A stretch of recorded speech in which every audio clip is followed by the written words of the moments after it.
വിദ്യാസാഗർ പിതാവും ഭർത്താവും സഹോദരനും ആൺകുട്ടികളും വീട്ടിലില്ലാത്ത പെൺമക്കളും ഭാര്യമാരും സഹോദരിമാരും അമ്മമാരും കുഴഞ്ഞല്ലോ ശ്രീ ഗുരുമൂർത്തി. ഒരത്യാവശ്യത്തിന് വീട്ടിൽ നിന്നും പുറത്തിറങ്ങണമെങ്കിൽ ഇവരെന്തു ചെയ്യും?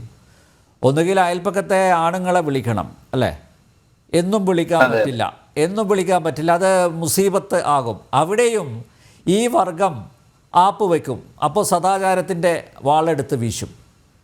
എസ്കോട്ട് പോകാൻ വാടകയ്ക്ക് ആണുങ്ങളെ വിളിച്ചാലും കുഴയും. ഇപ്പം എന്താ ചെയ്യുക? നമുക്ക് മനസ്സിലാക്കേണ്ടുന്ന ഒരു പ്രധാനപ്പെട്ട വിഷയം, ഇവിടെ ഇസ്ലാം എന്ന മതം ഓരോ ദിവസവും ആഗോള തലത്തിൽ തന്നെ ചർച്ച ചെയ്യപ്പെടുന്ന, അതും കൂടുതലും ഋണാത്മകമായ അതിന്റെ വശങ്ങളെ തുറന്നു കാട്ടുന്ന ഒരു കാലഘട്ടത്തിലാണ് നമ്മൾ ജീവിക്കുന്നത്.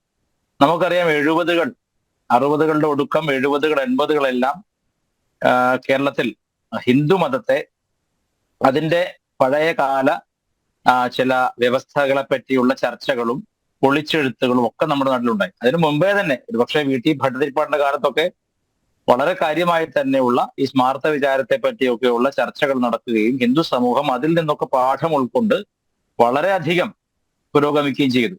പക്ഷെ ഇവിടെ ഒരു മൗലികമായ വ്യത്യാസം എന്താണെന്ന് വെച്ചാല്, ഇപ്പോ നേരത്തെ സേനാപതി വേണുജി പറഞ്ഞതുപോലെ ഈ പിതാ രക്ഷതി കൗമാരെ എന്നുള്ള ആ ശ്ലോകത്തിനോടൊപ്പം തന്നെ മനുസ്മൃതിയിൽ വായിക്കേണ്ട മറ്റൊരു ശ്ലോകമാണ് എത്ര നാര്യസ്തു പൂജ്യന്തേ രമന്തേ തത്ര ദേവത. എവിടെ സ്ത്രീകൾ ആദരിക്കപ്പെടുന്നുവോ അവിടെ എല്ലാ ദേവതകളും താനെ സന്തോഷിക്കുന്നു എന്നതുകൊണ്ട്. മാത്രവുമല്ല, ഇതിനൊക്കെ സ്മൃതിയുടെ കാലഘട്ടത്തിന് മുൻപാണ് ശ്രുതിയുടെ കാലഘട്ടം, വേദത്തിന്റെ കാലഘട്ടം. വൈദിക കാലഘട്ടത്തിൽ അനേകം ഋഷികമാരുണ്ടായിരുന്നു. ഇപ്പോ പിന്നെ ഘന, വിശ്വവാദിനി, ബ്രഹ്മവാദിനി, പിന്നെ തുടങ്ങിയിട്ടുള്ള അനേകം, യാജ്ഞവൽക്കിന്റെ ഭാര്യ, ഇങ്ങനെ തുടങ്ങി എത്രയോ സംവാദങ്ങൾ. യാജ്ഞവൽക്കിനോട് ഭാര്യ എഴുന്നേറ്റ് നിന്ന് ചോദിക്കുന്ന ചോദ്യങ്ങൾ ഉപനിഷത്തിൽ അതുപോലെ കൊടുത്തിട്ടുണ്ട്. ഇന്നൊന്നും ആരും ഇന്നത്തെ കാലത്ത് പോലും ഒരു ഭർത്താവിനോട് ചോദിക്കാൻ, അല്ല ഭർത്താവും ലോകത്ത് മാന്യനായി വളരെ അറിയപ്പെടുന്ന ഒരു ഋഷിയോട് ഒരു ഭാര്യ ചോദിക്കാവുന്ന തരത്തിലുള്ള ചോദ്യമാണ്. അതിലൊക്കെ ഏറെ അയാളുടെ ബൗദ്ധിക സാമർഥ്യത്തെ ചോദ്യം ചെയ്യും വിധമുള്ള ചോദ്യങ്ങളാണ് മൈത്രേയിയുടെ പിന്നെ സംവാദത്തിലുള്ളത്. അപ്പൊ അങ്ങനെ വളരെ തെളിഞ്ഞ ബുദ്ധി, മേധാവിലാസം ഉണ്ടായിരുന്ന ഒരു കാലഘട്ടം വളരെ മുൻപ് തന്നെ ഭാരതം ആർജിച്ചിരുന്നു. പിൽക്കാലത്ത് പിന്നീട് വന്ന കാലഘട്ടങ്ങളിലാണ് ഉടമ അടിമ സമ്പ്രദായങ്ങൾ വന്നതോടുകൂടി, അല്ലെങ്കിൽ മറ്റു പല ഈ ജൈന ബൗദ്ധ സ്വാധീനം. ഉദാഹരണം പറഞ്ഞ എല്ലാവരും ബുദ്ധനെ വലിയ ആളായിട്ട് പറയും. മഹാനായ ഓഷോ രജനീഷ് വളരെ വ്യക്തമായി പറഞ്ഞൊരു കാര്യമുണ്ട്, ബുദ്ധന് സ്ത്രീകളെ ലിറ്ററലി ഭയമായിരുന്നു എന്ന്. ഓഷോ വലിയൊരു ബൗദ്ധ സാഹിത്യത്തെ ലോകത്തിന് മുമ്പിൽ വരച്ചു കാട്ടിയ, ബൗദ്ധ സാഹിത്യത്തെ അങ്ങേയറ്റം ശ്ലാഘിച്ച ഒരു പ്രഭാഷകനായിരുന്നു ഓഷോ പോലും ബുദ്ധനെ പറ്റി പറഞ്ഞൊരു ന്യൂനത, അയാൾക്ക് സ്ത്രീകളെ ഭയമായിരുന്നു എന്നാണ്. സുജാത എന്നൊരൊറ്റ ശിഷ്യയല്ലാതെ മറ്റൊരാളെ പോലും അവിടെ അടുപ്പിച്ചിട്ടില്ല. ഇന്നും ബുദ്ധ സംഘങ്ങളിൽ ലോകത്ത് തലപ്പത്തേക്ക് ഒരിക്കലും സ്ത്രീകൾ വരാറില്ല. ക്രിസ്തു മതത്തിലും ഒരു പോപ്പായിട്ട് ഒരു സ്ത്രീ ഒരിക്കലും സങ്കല്പിക്കപ്പെടുക പോലുമില്ല. എന്തിനു പോപ്പാവണം? ഏതെങ്കിലും നാട്ടിലെ പള്ളിയിൽ കുർബാന നടത്താൻ സ്ത്രീകൾക്ക് സാധിക്കില്ല. എന്നാൽ കേരളത്തിൽ പോലും അനേകം ക്ഷേത്രങ്ങളിൽ സ്ത്രീകൾ പൂജാരിണിമാരായിട്ട് ഹിന്ദു മതത്തിനകത്തുണ്ട്. മാതാമൃതാനന്ദമയി ദേവി തന്നെ ഒരു സ്ത്രീ എന്ന നിലയ്ക്ക് ഏതാണ്ട് 25ഓളം ക്ഷേത്രങ്ങൾ പ്രതിഷ്ഠിക്കുകയും അതിനെ തന്ത്രിയായിരിക്കുകയും ചെയ്യും. മാത്രമല്ല, അവിടെ പൂജ ചെയ്യുന്നവരിൽ മിക്കയിടങ്ങളിലും സ്ത്രീകളാണ് പൂജ ചെയ്യുന്നത്. അങ്ങനെ പറയുമ്പോൾ ലോകത്ത് ഹിന്ദുമതം വളരെ പെട്ടെന്ന് ഈ മാറ്റങ്ങൾക്ക് വിധേയമായി, മാറ്റങ്ങളോട് സഹിഷ്ണുത കാണിച്ചുകൊണ്ട് ഒട്ടും അസഹിഷ്ണുത കാണിക്കാതെ വളരുമ്പോൾ ഇസ്ലാം മതം എന്ത് ചെയ്യുന്നു? പൗരോഹിത്യത്തിന്റെ പിടിയിൽ അമർന്നു പോകുന്നത് പോലെ കെട്ടുപോകുന്നു. അത് വലിയൊരു, നമ്മുടെ സഹോദര സമുദായങ്ങളാണ് ഇവരൊക്കെ, മനുഷ്യരാണ് എല്ലാവരും അടിസ്ഥാനപരമായിട്ട്. നഫീസ് ഉമ്മയുടെ അവസ്ഥ എന്താന്ന് വെച്ചാൽ, നഫീസ് ഉമ്മ കൂട്ടിലടയ്ക്കപ്പെട്ട ഒരു തത്ത ആകാശം സ്വന്തമാക്കുമ്പോൾ ഉണ്ടാവുന്ന ആഹ്ലാദം കാണിച്ചതാണ്. എടി ഖദീജെ, എടി ഫാത്തിമെ, നീയൊക്കെ വീട്ടിലിരുന്ന് ഇങ്ങനെ ചൊറി പിടിച്ച് ഇങ്ങനെ ഇരിക്കണ്ട, ഇവിടെ വന്ന് കുളു മണാലിയിലൊക്കെ ഒന്ന് വാ, ഒന്ന് ആഹ്ലാദിക്ക് എന്നൊക്കെ പറഞ്ഞു പോയി. അതെ, അതാണ് പറഞ്ഞത്. നമ്മൾ പണ്ട് പറയല്ലോ, പിന്നെ കാണം വിറ്റ് ഓണം ഉണ്ണണം പറയല്ലോ. കാണം എന്ന് പറഞ്ഞാൽ നമ്മുടെ പ്രമാണമാണ്. അപ്പൊ എന്താണ്, നമുക്കൊരു സന്തോഷിക്കാനുള്ള ഒരു അവസരത്തിൽ ആ സന്തോഷം, നിഷ്കളങ്കമായ ഒരു സന്തോഷത്തിന് എന്തു ചെയ്ത് ത്യാഗം ചെയ്തും യാത്ര ചെയ്യണം എന്നുള്ളൊരു സന്ദേശം കൊടുത്ത ഈ നമ്മുടെ അടുത്ത കാലത്ത് കേട്ട ഏറ്റവും നല്ലൊരു ഉപദേശമാണത്. പക്ഷേ മതപുരോഹിതർ ഇത് ചൊടിപ്പിക്കാനുള്ള പ്രധാനപ്പെട്ട കാരണം ഞാൻ പറഞ്ഞതിന് വിരുദ്ധമായിട്ട് ഹിന്ദുമതത്തിന്റെ പ്രമാണ ഗ്രന്ഥങ്ങളിൽ ഇല്ലാത്ത കാര്യമാണ് പിന്നെ ഒരു കാലത്ത് പുരോഹിതർ പ്രാക്ടീസ് ചെയ്തിരുന്നത്. അതിനെയാണ് വീട്ടി ഭട്ടതിരിപ്പാട് അടക്കമുള്ളവർ ചോദ്യം ചെയ്ത് പൊളിച്ചെഴുതിയത്. എന്നാൽ ഇസ്ലാമിന്റെ കാര്യം അങ്ങനെയല്ല.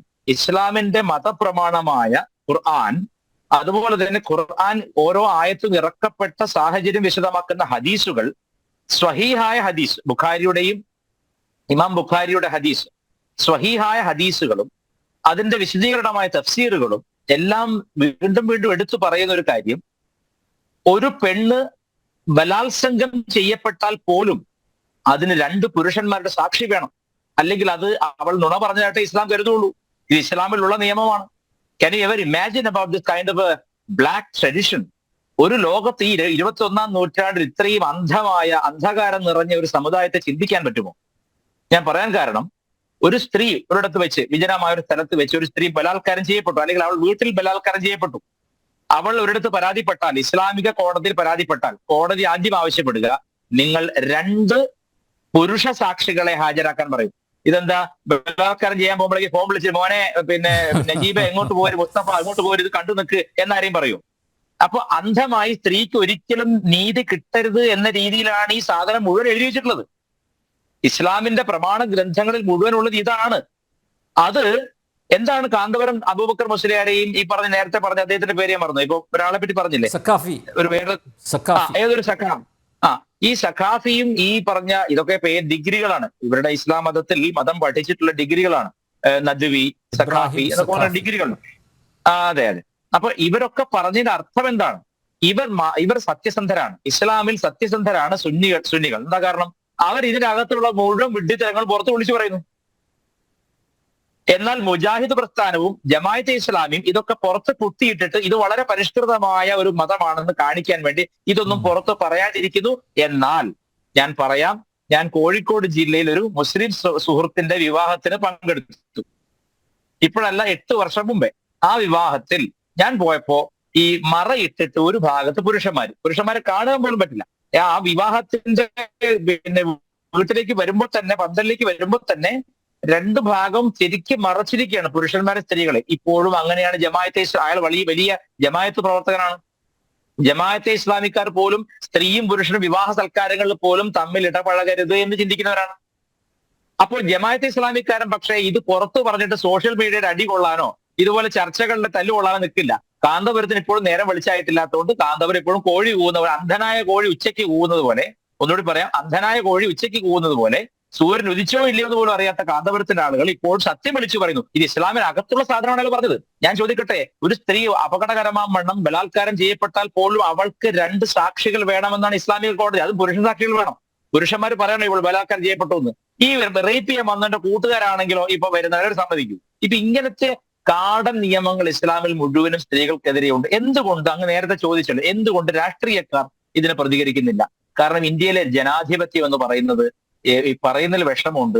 ഒരു ഐവോഷ് പോലെയാണ്. അതായത് നമ്മളെല്ലാവരും ഈ ജനാധിപത്യ പ്രക്രിയയിൽ ഭാഗവാക്കുകളാണ്. നമ്മൾ ഇഷ്ടപ്പെടുന്ന ആൾക്കാരെ തിരഞ്ഞെടുക്കുന്ന ഒക്കെ രീതിയിലുള്ള ഒരു വ്യവസ്ഥയെ ചിത്രീകരിക്കുക മാത്രമാണ്. സത്യത്തിൽ എനിക്കോ അങ്ങേക്കോ ഇതിലൊന്നും യാതൊരു വോയിസുമില്ല. ഇവിടെ കെട്ടുറപ്പുള്ള മതങ്ങൾ ഭരിക്കും. വളരെ കെട്ടുറപ്പുള്ള ഒരു നേതാവ് പറഞ്ഞാൽ അനുസരിക്കുന്ന, വോട്ടിടുന്ന, അല്ലെങ്കിൽ ആ തരത്തിൽ സംഘടിതമായി രാഷ്ട്രീയ പ്രസ്ഥാനങ്ങളെ കയ്യിലിട്ട് പാവ പോലെ കറക്കാൻ കഴിവുള്ള മതങ്ങളാണ് ഭാരതത്തിൽ ഏത് സംസ്ഥാനത്തിലും ഭരിക്കുന്നത്. അപ്പൊ അവരെ പിണക്കിക്കൊണ്ട് അവരുടെ മതത്തിൽ ഇത്രത്തോളം കാടത്തം നിറഞ്ഞ സ്ത്രീവിരുദ്ധമായ, ശിശുവിരുദ്ധമായ കാര്യങ്ങൾ പോലും ഉണ്ടെന്നുള്ളത് പുറത്തു പറയുവാൻ ആരും താല്പര്യപ്പെടുന്നില്ല. അങ്ങനെ പറഞ്ഞാൽ ആ പാർട്ടി ഇവന് ജയിക്കില്ല. അപ്പൊ എല്ലാം മതം തന്നെയാണ് അന്നും ഇന്നും നിയന്ത്രിക്കുന്നത്. ഹിന്ദുമതം എന്തുകൊണ്ടാണ് അത്തരത്തിലൊരു കെട്ടുറപ്പുള്ള സംഘടനാ രൂപത്തിലേക്ക് ഇസ്ലാം മതത്തെ പോലെയോ ക്രിസ്തു മതത്തെ പോലെയോ വളരാത്തത്? കാരണം ഇതിന്റെ അകത്ത് ഞാനും അനിൽജിയും ഒക്കെ പോലെ തലയ്ക്കകത്ത് വെളിച്ചിട്ടുള്ള ആളുകളാണ് ഉള്ളത്. എന്നെങ്കിലും ഇത് കെട്ടിയിട്ടിട്ട് എല്ലാവരും ഇത് ഒരുപോലെ മാർച്ച് ചെയ്യണം എന്ന് പറഞ്ഞാൽ അത് നമ്മളാരും സമ്മതിക്കില്ല. കാരണം നമുക്ക് വിദ്യാഭ്യാസത്തെ, അത് പാശ്ചാത്യ വിദ്യാഭ്യാസം കൊണ്ടാണെന്ന് ഒരിക്കലും പറയരുത്. പാശ്ചാത്യ വിദ്യാഭ്യാസം കൊണ്ടാണെങ്കിൽ ആദ്യം വാറ്റിക്കാനിലെ പോപ്പിന് പകരം സ്ത്രീ, ഈ 2000 വർഷം അവർ പറഞ്ഞ ചരിത്രത്തിൽ ഒരു സ്ത്രീ പോലും ഉണ്ടായിട്ടില്ല. മാത്രമല്ല, ജുവാനോ പാർക്ക് എന്ന് പറഞ്ഞ സ്ത്രീയെ അവർക്ക് ദൈവദർശനം കിട്ടിയെന്ന് പറഞ്ഞതിന്റെ പേരിൽ വൈക്കോൽ തുറിൽ കെട്ടി കത്തിച്ചവരാണ് ഈ പോപ്പിന്റെ ആളുകൾ. ക്രിസ്തു മതത്തിന്റെ പുരോഗമനമാണ് പറയുന്നത്. എത്രയോ സ്ത്രീകൾ മതത്തിന്റെ എൻലൈറ്റൻമെന്റ് കിട്ടിയെന്ന് അവകാശപ്പെട്ടതിന്റെ പേരിൽ വൈക്കോൽ തുറൂൽ കെട്ടിയിട്ട് കത്തിക്കുകയും മുക്കാലിൽ കെട്ടിയിട്ട് താഴെക്കൂടെ തീ കൂട്ടി കൊല്ലുകയും ചെയ്തിട്ടുള്ള എത്രയോ കഥകൾ, എത്രയോ ചരിത്ര വസ്തുതകൾ വാറ്റിക്കാനിലുണ്ട് ഇപ്പോഴും. അപ്പൊ ഈ രണ്ടു മതങ്ങളും അടിസ്ഥാനപരമായി സ്ത്രീയെ പുരുഷന് ശേഷം പുരുഷന്റെ ആവശ്യത്തിന് വേണ്ടി മാത്രം സൃഷ്ടിച്ച മതങ്ങളാണ്. എന്നാൽ ഭാരതത്തിൽ സൗന്ദര്യലഹരിയിലെ ആദ്യത്തെ ശ്ലോകം എന്താണ്? ശങ്കരാചാര്യർ എന്താ എഴുതി വെച്ചത്? ശിവശക്തിയായുക്തോ യതി ഭവതി ശക്ത പ്രഭവിതും നചേദേവം ദേവോ നഖലു കുശല സ്പന്ദിതുമപി അതസ്ത്വാം ആരാധ്യാം ഹരിഹര വിരിഞ്ചാതിഭിരപി പ്രണന്തും സ്തോതും വാ കഥം അകൃത പുണ്യപ്രഭവതി എന്നാണ്. അതായത് ശക്തിയോട് കൂടെ അല്ലാതെ ശിവന് സ്പന്ദിക്കാൻ പോലും സാധിക്കില്ല. ശക്തിയുടെ മാതൃത്വത്തിന്റെ സ്ഥാനം ശിവനേക്കാൾ, പുരുഷനേക്കാൾ മേലെ എടുത്തു വെച്ചിരിക്കുകയാണ് ശങ്കരാചാര്യൻ. എന്തിനാ അങ്ങനെ ചെയ്തത്? കാരണം മാതൃത്വം ഇല്ലാതെ ഇവിടെ പിതൃത്വം ഇല്ല. കാരണം എല്ലാറ്റിനും അടിസ്ഥാന മൂല കാരണമായത് പരാശക്തിയാണ്, സ്ത്രീയാണ് എന്ന് ആരാധിക്കുന്ന ഒരു വിഭാഗം ഇവിടെ ഹിന്ദുക്കൾ മാത്രമേ ഭൂമിയിലുള്ളൂ. ഈ മദർ മേരിക്കൊക്കെ ഏത് കാലത്താണ് ആരാധനാ സ്വാതന്ത്ര്യമുള്ളത്? 1981 അവരൊരു പ്രമേയം പാസാക്കിയത്. ഇനി മദർ മേരിയോട് പ്രാർത്ഥിക്കാം എന്നല്ല, മദർ മേരിയോട് അപേക്ഷിക്കാം. എന്തിനു വേണ്ടി? അവിടെ പോയി ദൈവത്തിനോട് പറയാൻ. So mother Mary is considered as A post woman in Christianity. ഒരു പോസ്റ്റ് വുമന്റെ ജോലിയുള്ളൂ. നേരിട്ട് അവരോട് പ്രാർത്ഥിക്കില്ല. ഞങ്ങൾക്ക് വേണ്ടി അപേക്ഷിക്കണമെന്നേ പറയുള്ളൂ. നിങ്ങൾ അവിടെ പോയിട്ട് ദൈവത്തോട് അപേക്ഷിക്കുക ഞങ്ങൾക്ക് വേണ്ടി. നിങ്ങളൊരു മിഡിൽ ഏജന്റ് ആണ്, അല്ല നിങ്ങൾ ദൈവമല്ല. ഇപ്പോഴും അവർ അംഗീകരിക്കുന്നില്ലത്. അപ്പൊ അതാ ഞാൻ പറഞ്ഞത്, ഹിന്ദുമതത്തിൽ അങ്ങനെയല്ല. ഒരു മനുഷ്യനെ ദുർഗയെ സ്ത്രീയായിട്ട് ആരാധിക്കാം. മാതാ അമൃതാനന്ദമയി ദേവിയുടെ പാദത്തിൽ വന്നിട്ട് എത്രയോ നമ്മുടെ പ്രധാനമന്ത്രി പോലും നമസ്കരിക്കുന്നില്ലേ.